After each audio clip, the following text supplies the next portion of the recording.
আঁচিল জাতীয় যে বড় বড় গ্রোথগুলো হয়ে থাকে, এর নাম হচ্ছে মলাস্কাম কন্টিজিওসাম। এই বাচ্চারা আরও আছে, নিচের দিকে আছে, সেগুলো দেখাচ্ছি না। আর এই কিছু কিছু ফেটে এরকম দাগ হয়ে গেছে না, এটা ওই এরই দাগ না অন্য? এরই দাগ।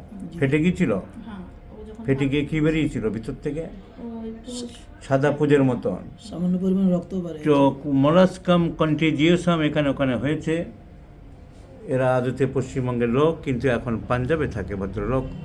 বাচ্চাটাকে নিয়ে এসেছে, ওখানে অনেক হোমিওপ্যাথি অ্যালোপ্যাথি হয়েছে, কিন্তু ইমপ্রুভমেন্ট হয়নি। কিন্তু এই বাচ্চাটার সিলেকশন করা মুশকিল হচ্ছে কি, আঁচিল মানেই বা মলাস্কাম মানেই তো থুজা দেবো এমন কোনো কথা নেই।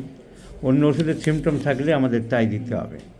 কিন্তু দেখতে ক্যালকিরা কার্ভের মতন আছে, ফেয়ার, ফ্যাটি অ্যান্ড ফ্লাবি, কিন্তু ঘাম নেই, সোয়েটলেস, ডিডিআর ফর এগ নেই, আর কনস্টিপেশনটা আছে ক্যালকিরা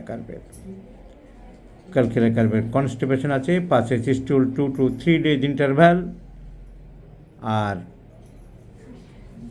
রেস্টলেসনেস আছে। তো ক্যালকিরা কার্ভের আর বিশেষ কিছু সিমটম নেই। লবণ অত ন্যাক নেই, মাঝে মধ্যে খায়, মিষ্টি চলে। একেবারে অ্যাভারশন লিখেছে বটে আমাদের একজন ডাক্তার, কিন্তু আমি জিজ্ঞাসায় জানলাম যে অত অ্যাভারশন নেয়, হলেও হয়, না দিলেও খায় মাঝে মধ্যে অল্প স্বল্প, অত লোভ নেই। কিন্তু কনস্টিপেশন মার্কড, ফিজিক্যাল মেকআপটা মার্কড, মাইল্ডনেস অতটা নেই, একটু রেস্টলেসনেস ভাব আছে। সো ফসফরাসের রেস্টলেসনেস আছে, অ্যাভারশন সুইটস অতটা নেই, খুব একটা কিছু ভাবা যাচ্ছে না। ক্যালকিরা কার্ভের ফিজিক্যাল মেকআপ আছে, কনস্টিপেশন আছে, আর ঘাম নেই, অন্য কিছু নেই, ক্যালকিরা কার্ভ ভাবা যেতেই পারে। তো একটার পর একটা হচ্ছে দেখে সাইকোটিক ম্যানিফেস্টেশন অনুমান করে মাই ফার্স্ট প্রেসক্রিপশন ইজ টি occidentalis. Let's see the result. টি অক্সিডেন্টালিস দিনে 3 বার করে আমরা বেশ কিছুদিন 3-4 মাস টানা খাইয়ে যাব। 50 millesimal scale, mildest in reaction, less chance of aggravation.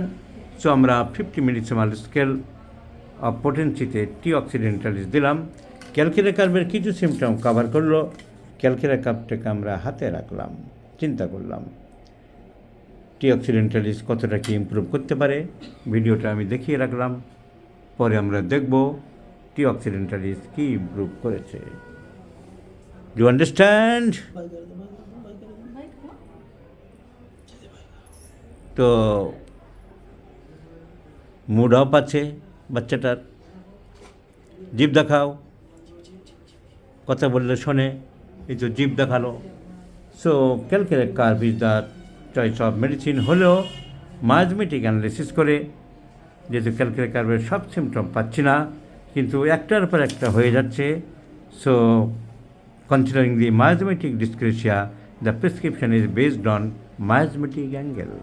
Let's see the result. I shall share you, my friends, the case.